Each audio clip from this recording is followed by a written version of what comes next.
Hello everyone, welcome to another OneDive Family presentation. My name is Alan Kale,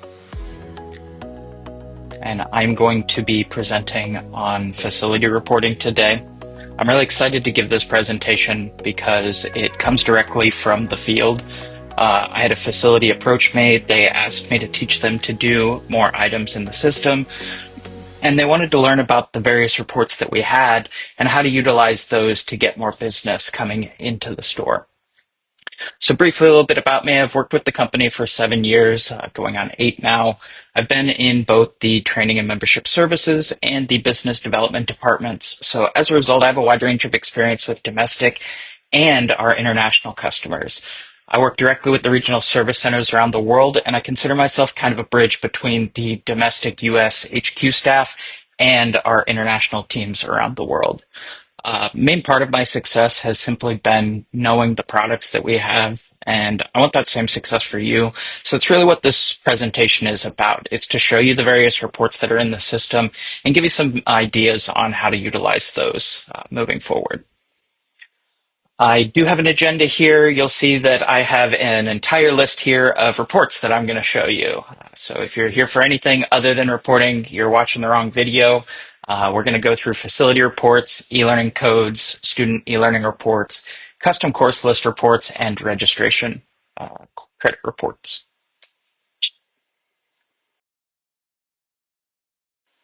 So the very first thing we want to do is, for those of you that are going to end up following along while you're watching the video, make sure that you're logged in as a facility administrator. Everything I'm doing is from the facility administrator viewpoint. I may throw in a few items where you can do so as an instructor or a professional member with the agency, but for our purposes, we want to be logged in as facility administrator.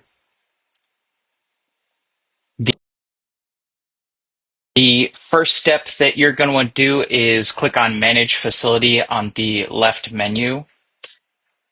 And if you are like me, you'll end up on a Manage Facility screen, and you may have multiple facilities that you can teach for. So I have a couple HQ ones that I can teach, my own personal one, and a friend's. So I'm going to select my own personal facility out of the list. And then you'll see on the information tab below, the information about your facility will pop up to verify that you have the right one. Now, please note that you can get to the same reports tab that I'm going to show you by clicking on Tools up at the top. I'm going to show you how to access it through the Manage Facility, but just keep in mind, if you want to access any of these reports quickly, tools, both as facility administrator, or if you want to view your own reports as a professional member, just your personal ones, you can also click on tools. For this presentation, though, we're going to click on that reports tab, and you should end up on a tab that looks like this that has the various reports that we're going to go through. The first one is facility reports. And I like to start at the top left and work my way down to the bottom right so that we don't miss anything. So we're going to start there, top left. And once we click on that box, we get our drop-down menu of the various types of reports that we can select. So we'll select that first one, members affiliated with the facility, and you'll see a button now. That button appears once you've selected one to generate the report. Once we get in here, we see the various affiliated members that the facility has. So these are the professional members that potentially could teach for us, depending on the various acceptance permissions that we've enabled. So the first thing I want to draw your attention to is that we can verify member levels here. Maybe I am a dive center that wants to upgrade soon. I want to become an instructor training center, or I want to become a professional development center. Those require one CD or IT at the instructor training center level, or one CD and one IT, or just two ITs at the professional development center level. So maybe you want to come in here, verify that you have the requisite number of instructor trainers, and then you request that through your sales rep. I also use this to verify the status of my professional members on my facility. If I have any, like we can see, I have three inactive members on my list here. I can prompt them, hey, I've got you scheduled to teach coming up in 2-3 weeks, whenever the class is scheduled for. Make sure you get renewed before then so that you're good to go for teaching. So make sure to prompt your professionals to renew every year. It's a good time to mention this, that every year we run an early renewal period. It starts in October, usually from the 1st. It depends on when our technology actually launches. But from the beginning of October to December 15th, we do have an early renewal discount period. That's when you can get your renewal at the absolute lowest cost. And then from December 15th forward to January 15th, regular renewal prices. And on January 15th, we move all of those profiles that have not paid their renewal yet to an inactive status. So we do have a grace period there. You know, you're not actually active January 1, but you have a little bit of a grace period to get that renewal into the system. Moving forward on the report, though, here we have our various acceptance levels. So keep in mind that with our agency, we have a two-part affiliation process, which is basically the member for the member acceptance saying, hey, I want to teach for you. I want to teach for your facility. And that if the facility acceptance, it is saying, okay, you can come teach for us. So we don't want any instructors being able to register divers under your facility without your permission, that you have no idea who this professional member is, who this diver is, you've never talked to them, and they're registering under your facility. So the two-part process prevents that, saying, I want to teach for you. Sure, come on and teach for us. So looking at this list, we can see that I have some yeses, I have some nos, and those do various things. So anyone with the member accept, yes, they asked to teach for me, and then if I also accepted, then they can. Looking down here for an example, Allison, about halfway down the list, one of my dive masters, she has a yes under member acceptance, but she has a no under facility acceptance. And the reason for this, Allison moved out of the state. She left. She went to another job, and I just removed the acceptance as soon as she was no longer working with me. That way she couldn't come in and do anything under the facility later after the fact. Not that I thought that would happen. I just do a good data cleanup that only the individuals under my facility that are authorized to do so have those permissions. And then the final column we have here is facility admin. So that's all of you that are following along that have that facility administrator login item under your drop-down menu. Those are the individuals that have been designated to be able to do those various tasks on behalf of the facility. So the facility contact can designate that. You have your checkboxes under your user manager in order to designate what people can do. The final thing I'd like to draw your attention to is that you can export these lists. You can get Excels, PDFs. You can print it directly to your printer. I tend to prefer the Excel sheets myself because I can edit them as I go. So maybe I have that inactive instructor that I was following up with. They log in and renew on their phone right in front of me. I can just, change that on the Excel sheet to active and move on to my next one. All right, moving forward, we have the user certified with the facility. Now, this one's a little bit different. As soon as we select this one, you'll see those generate PDF and generate Excel options appear rather than just that generate a report button that we got with that first report. Now, I know I just mentioned that I like the Excel for the last report. I actually like the PDF for this one, and it's a personal preference. I like it because it lays it out cleanly. I like the organization of it. I like that I can quickly go down the list and see the items that I want to find. So the first thing on this report that I want to show you is that it does sort them by agency. So if you're trying to grow a particular brand under your facility, if you are looking for something specific, they are sorted by agency first. This gives us some totals at the bottom as well. So it does sort under each course. You'll get a total of those certifications and then by the agency. So you can see that under each of those SDI courses, I had one certification issued and then a total of 4 SDI overall.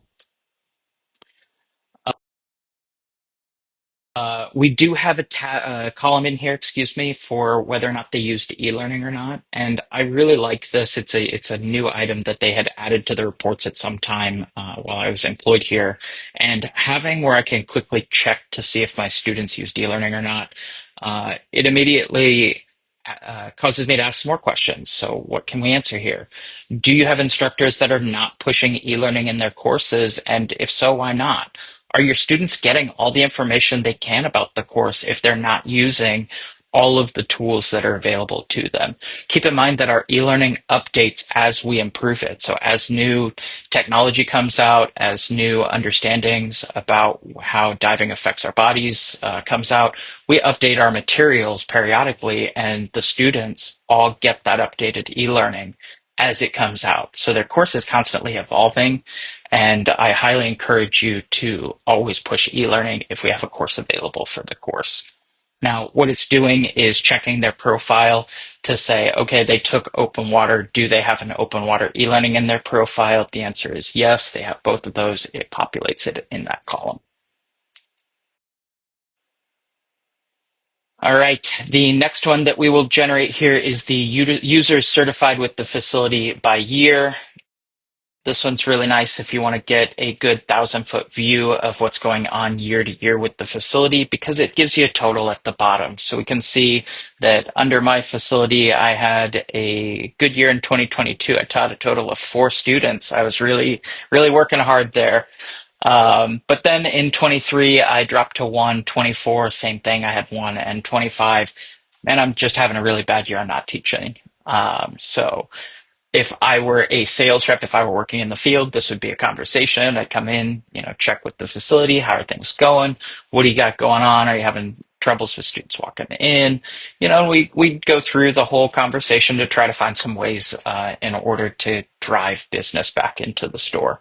So I hope by watching this reporting presentation that you'll be able to take some of the reports and answer that question of how to drive business back in. Moving forward, we can then break that information down by month. So I'm going to take that 2022 year where I had 4 students, and we'll take a closer look at it. We can see that I was really pushing first response. I think I had a couple students that year that needed various things. So we can take a look monthly where those certifications come in. Now, I really like this report when you have a lot more data on it. I don't teach under my facility very often since I teach for headquarters a lot, but I would utilize this for course scheduling and forecasting.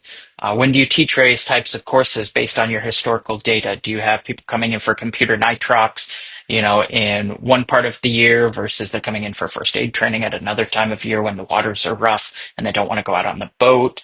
But it allows you to plan ahead for the demand and have all of your resources in place before you have that demand of students coming in for it. Maybe you have that instructor that's just traditionally never good about renewing on time, and you need to use one of those previous reports to reach out to them and say, hey, I really need to get you renewed and get you teaching this weekend. All right, moving forward, we have the professional certified with the facility. I'm not actually going to generate this one because we just looked at the diver level report, and it's the exact same report, just with instructor after all of the course names. So just know that if you are an individual that's teaching a lot of instructors, you can run the professional level certification report as well in order to find out more information about the types of instructors you're certifying. So again, I'm just going to skip this one. We'll move on here. Courses available at the facility. I love this report. If you have a lot of instructors teaching for you, this one's going to be really handy for you because it gives you a list of all the courses available at the facility. And it does so by checking all the professional certifications for every member that has affiliated as part of that 2-part process that, hey, I want to teach for you. Yeah, definitely come teach for us.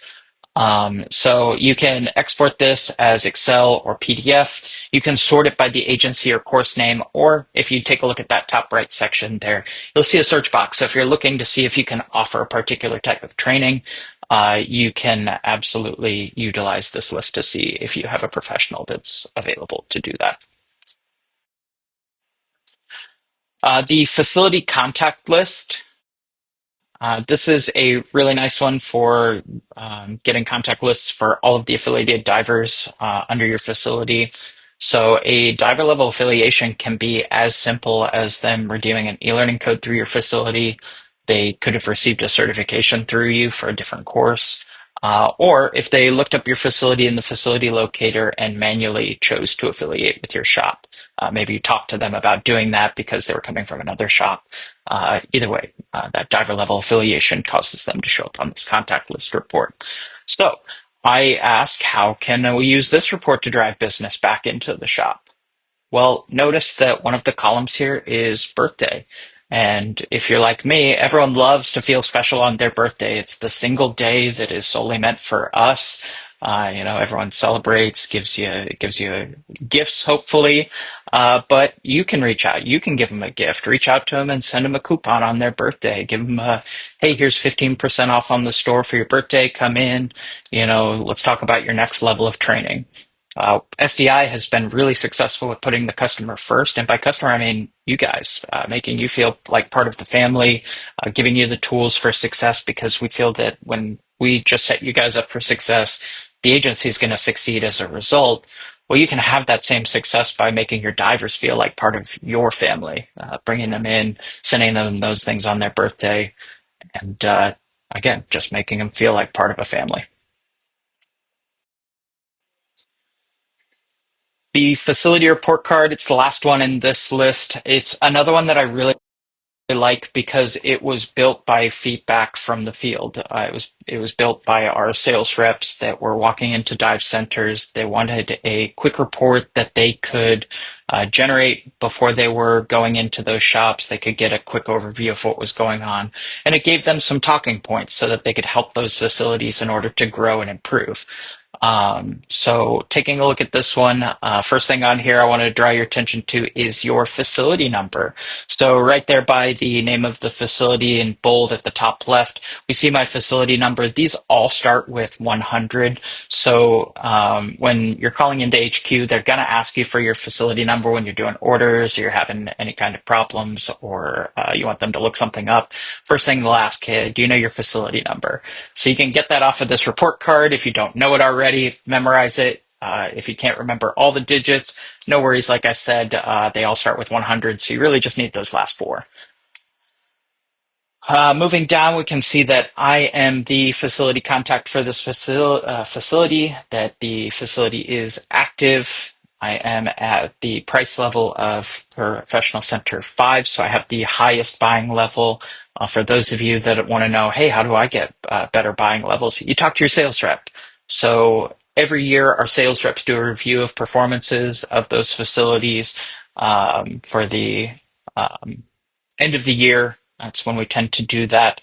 So if you are someone that wants to move up, you feel that you have been performing really well, you've been growing every year, reach out to your sales representative, reach out to us if you don't know who that is. We'll be happy to put you in contact. But they are the ones that help mentor and get you growing into larger and larger centers. We can see that I've been active for 6 years with the agency. And then on the right there, we have my various levels.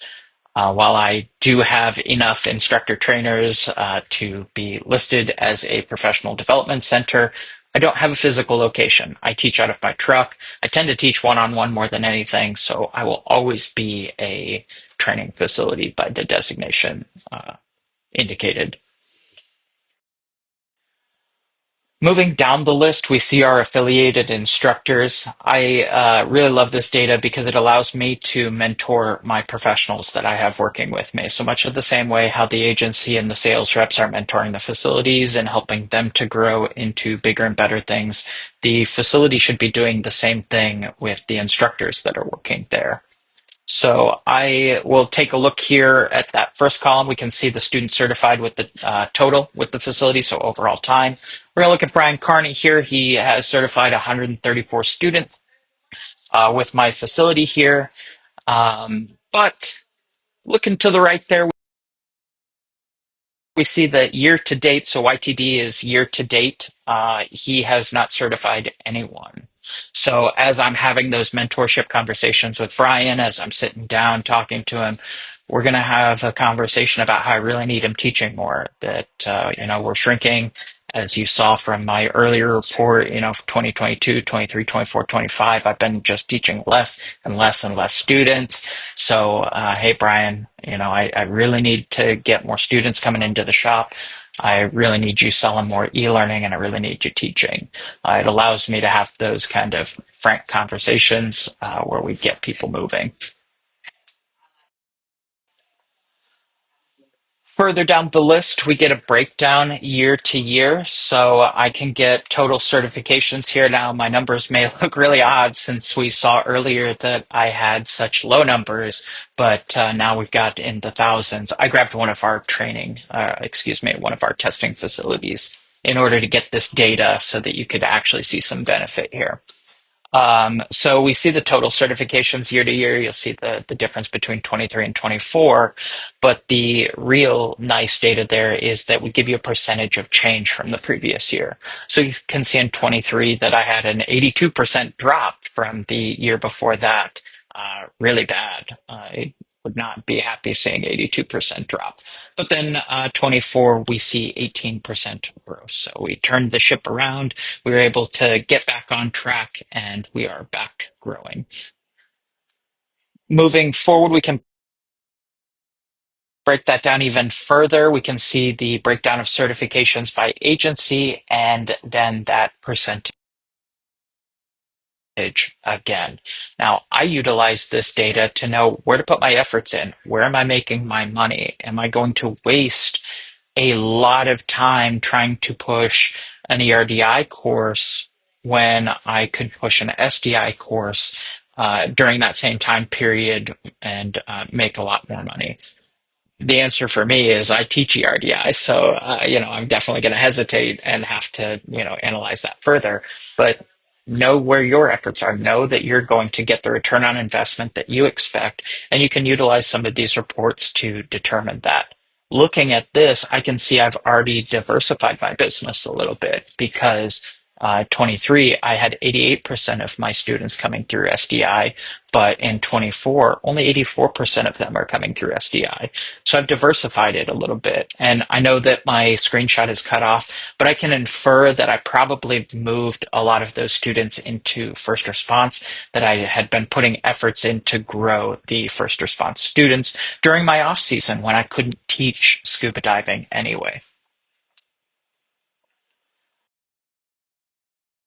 Looking to the right here, we have some various breakdowns by the type of certification. The two that are here on the right, the specialty to open water ratio and the conversion rate, they have similar data, but they are different in the end. So I want to highlight why those are different. The specialty to open water ratio is a straight number to number conversion. I believe they call this the traditional conversion measurement, but essentially what it's doing is it is checking where I have four specialties and it's comparing that to my open water where I only have one. So that's why you see I have a 400% specialty to open water ratio. Now looking to the one to the right there, this is the conversion rate. So this is comparing if a student, I'll use a specific student, let's call him Bob. Bob came in, he took open water, and then he came back at a later time. He took a specialty with me, he took nitrox, he took something, and it's checking one to one that that student came back. So this is a true conversion measurement, and you should use this to measure your success rate for continuing education. And when I look at the conversion rate for all of my columns here, man, I am really bad at getting students to come back. I'd be asking a lot of questions at this point where why do I not have my students coming back in? I'm not getting them moving from open water into specialty or open water to nitrox. I'm just not getting those students walking back in the shop. So this can be a really good metric for you to measure the health and success of what you're doing. And then the final item on this report card are your facility student counts. So this gives you all of those courses that you offer and the various counts over the years. So you can see, maybe how you perform historically in a certain type of course over various years. It's another area where you can see where you're making your money, which courses are you teaching the most, which ones are you teaching the least. Maybe you don't need to offer those courses anymore because nobody takes them. All right, so we finished that first section. We're going to move on to the next one, which is the e-learning codes. It's directly to the right of that first section that we were working in. You'll see this one doesn't have any drop-down menus. It just has the buttons for assigned codes, unused codes, and your recent activity. So taking a look at that first button, assigned codes, this is exactly what it sounds like. It's every code assigned to the facility, regardless of its status. So since I mentioned status, you can see that as a column here. You can sort it so you can see what's enrolled, what's completed, and what's available, what still has not been assigned out to your students. So we can see here, I am the name on all these courses just based on the way it sorts. These are all the demo codes that I have done for myself.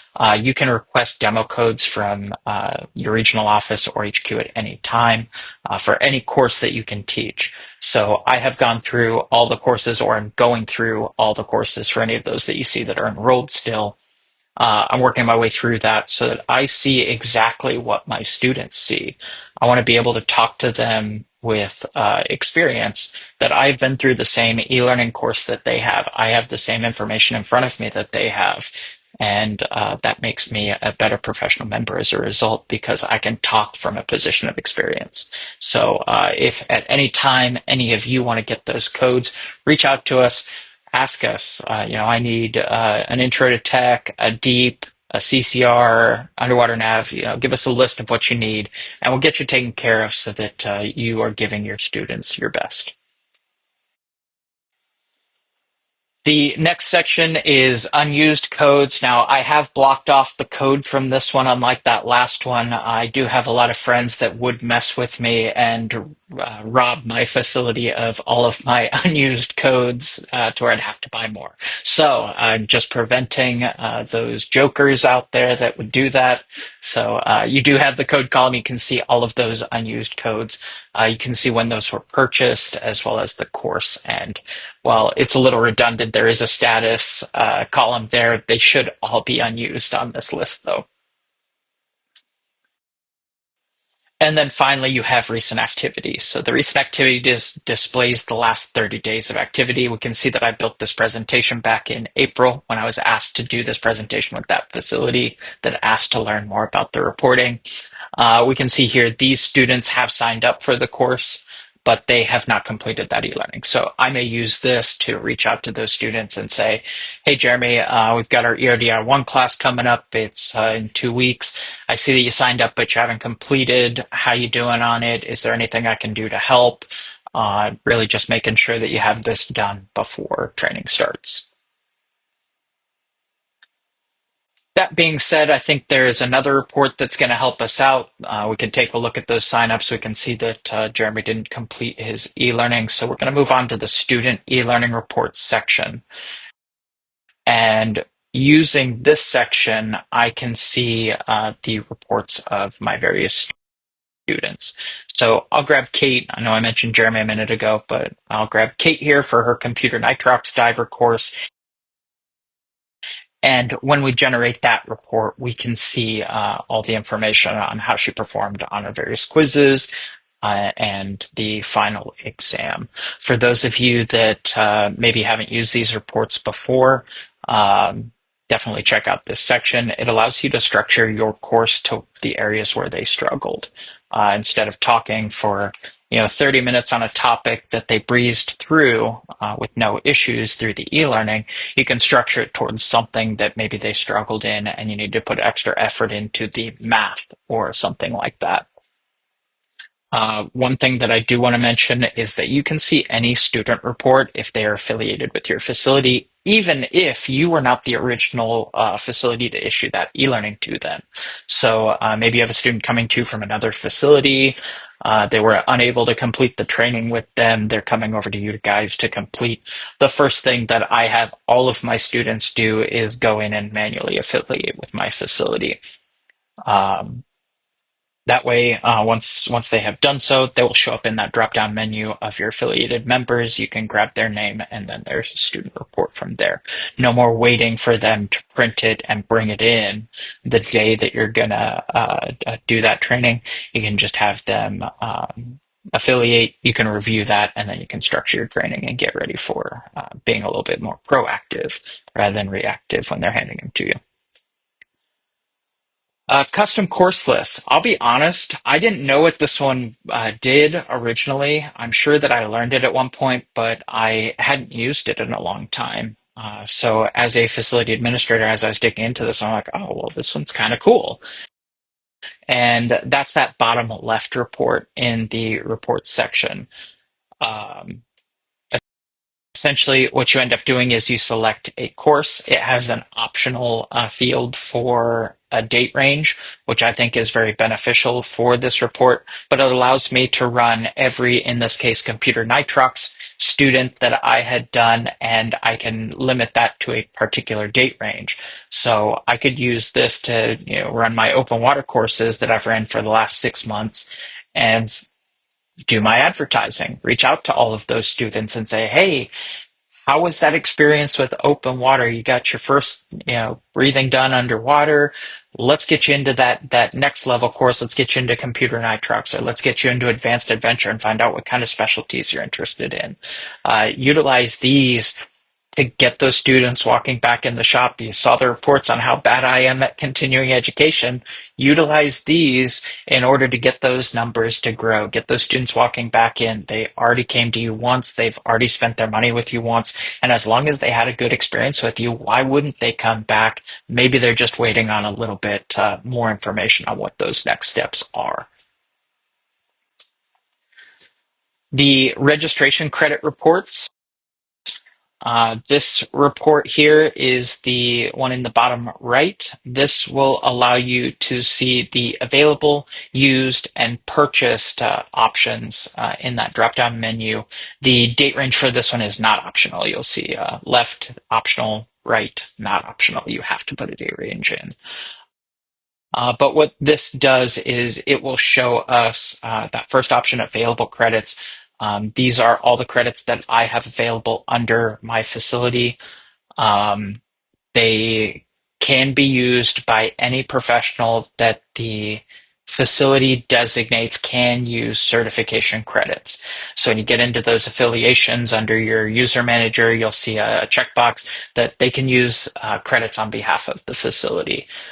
There's an additional button to indicate that they can purchase credits on behalf of the facility, so you can pick and choose what permissions you want various individuals under the facility to be able to have. So if you keep an eye on these, if you always make sure that there are registration credits available, then your professionals will always be able to register the students without ever asking for a credit card.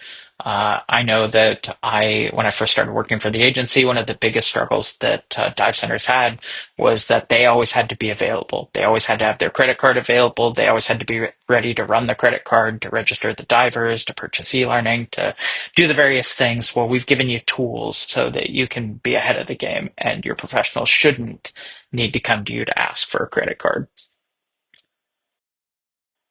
The use credits, exactly what it sounds like, shows what's been used. You can see here when the credit was purchased, when it was used. We can see that the instructor that used it was me in this case. It was an SDI credit. I used it to register my student Jesse, and we took a K-10 speeder diver course. We got the certification number if I need to look it up, but this will give you a list of those used credits. So maybe you noticed that you were having a lot of credits used off of that last list. You bought 500 of them, and all of a sudden there's only 50 left. You're just wondering what's going on. You're on this one, you find out that maybe you have an instructor that's been really just out there teaching a lot, and you want to recognize that. And then finally, we have the purchased registration credits report. So this one shows the data purchased, the quantity of those credits, the type, and who ended up purchasing them. So looking at this one, that created by column, we can see that I purchased most of the credits from my facility, but then I have a second account that I use when working with my regional representatives. So the highlight here is looking at that representatives one. To the right of that, we see a transaction ID. This is actually the receipt number. We use an online system to process credit cards. It bumps out a transaction ID that is actually the invoice number. So when you're contacting HQ or your regional office and you want to talk about this transaction, maybe you need a refund, maybe it's aired out and it didn't charge you for some reason, and you're honest and you want to make sure we get paid. Whatever happens, if you're dealing with the transaction, that's where you grab that ID from that they're going to ask you for in order to pull it up in our system.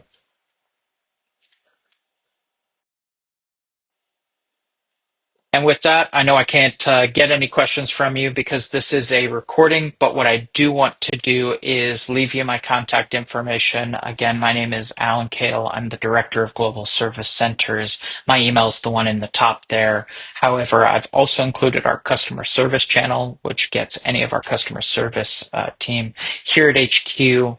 Great team. If you've ever chatted or called in, you get the same people, whether you do CS, whether you chat, whether you call, same individuals are going to answer you.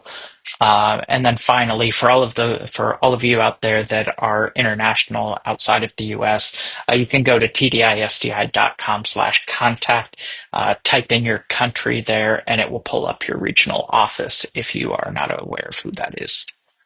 Please be in contact with us. We love talking to our professionals and our facilities out there in the field, and all we want to do is see you succeed. So please reach out to us, let us know your goals and how we can help you to grow.